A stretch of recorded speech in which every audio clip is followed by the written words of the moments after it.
Collectivités territoriales des zones minières qui, certes, bénéficient davantage, puissent en bénéficier plus au-delà des collectivités de population.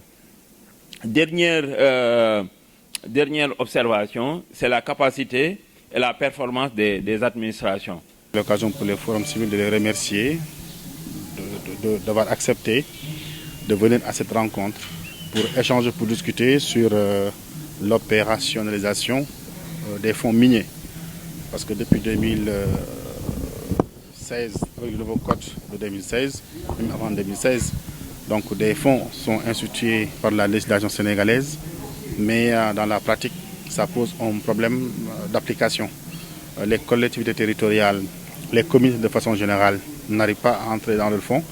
C'est pourquoi nous sommes venus aujourd'hui à Thiès, la première région minière du Sénégal, pour échanger avec les acteurs directs, pour les sensibiliser, à porter le plaidoyer, pour amener surtout le gouvernement à intégrer les sommes qui devaient aller à ces collectivités locales, à intégrer également des initiatives, surtout avec la nouvelle loi de finances rectificative à venir. Et vraiment, c'est un plaidoyer fort. C'est un appel que nous lançons à l'administration des mines et de la géologie à travers son ministre, mais également un appel que nous lançons à l'ensemble des députés, mais également à l'ensemble des maires et conseillers départementaux de porter le plaidoyer pour que les ressources qui doivent aller aux collectivités locales, aux communautés, soient transcrites actuellement dans la nouvelle loi de finances rectificative à venir. Donc c'est un souhait du Forum civil. C'est pourquoi nous sommes venus aujourd'hui à Thiès échanger avec les acteurs pour qu'ils puissent porter ce combat. Absolument. Quand vous parlez d'externalités négatives, vous parlez également des agressions environnementales, vous parlez également des conséquences sociales de l'exploitation minière. C'est pourquoi ces fonds sont assez importants, que ce soit le fonds de péréquation, que ce soit le fonds de développement local, que ce soit également même le fonds pour le développement du secteur minier, y compris également le fonds de réhabilitation. C'est des fonds qui sont essentiels pour que la dignité soit recouvrée au sein des communautés.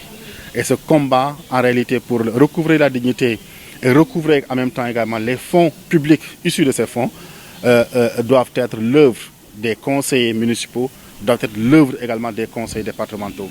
C'est pourquoi nous espérons qu'au sortir de cette rencontre de Thiès, les députés, mais également l'administration des mines entendra l'appel de la région de Thiès qui est en train de subir les affres également de l'exploitation minière.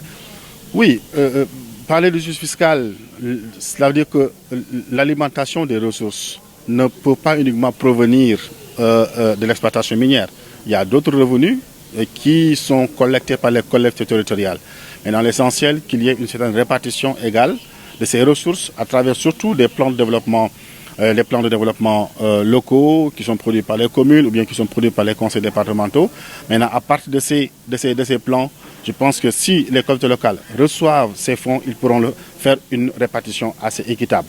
C'est pourquoi nous nous battons aujourd'hui. Nous faisons un appel également aujourd'hui à tous ces conseils départementaux de la région de Thiès, à tous les conseils municipaux également de la région de Thiès, toutes les communes confondues, de se réunir et de porter le combat pour que ces fonds soient recouvrés. Non seulement pour la région de Thiès, mais également pour l'ensemble du Sénégal.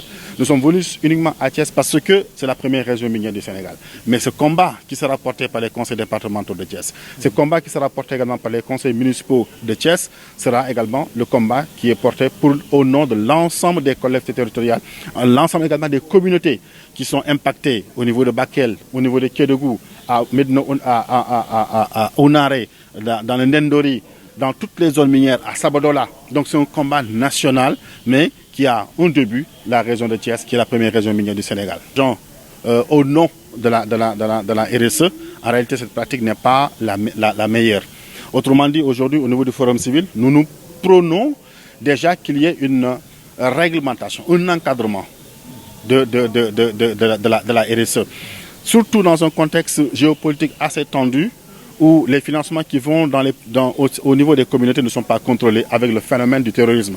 Donc il faudra nécessairement qu'on fasse attention avec cette propension des multinationales à s'implanter dans des zones assez conflictuelles et cette attitude également à pouvoir sortir de l'argent de la façon la plus libre possible, sans pourtant qu'il soit contrôlé, sans pourtant qu'il soit encadré par l'État du Sénégal. C'est pourquoi, d'ailleurs, nous invitons Petrosen à revigorer davantage le comité qu'il avait mis en place pour le suivi des dépenses, basées sur la RSE.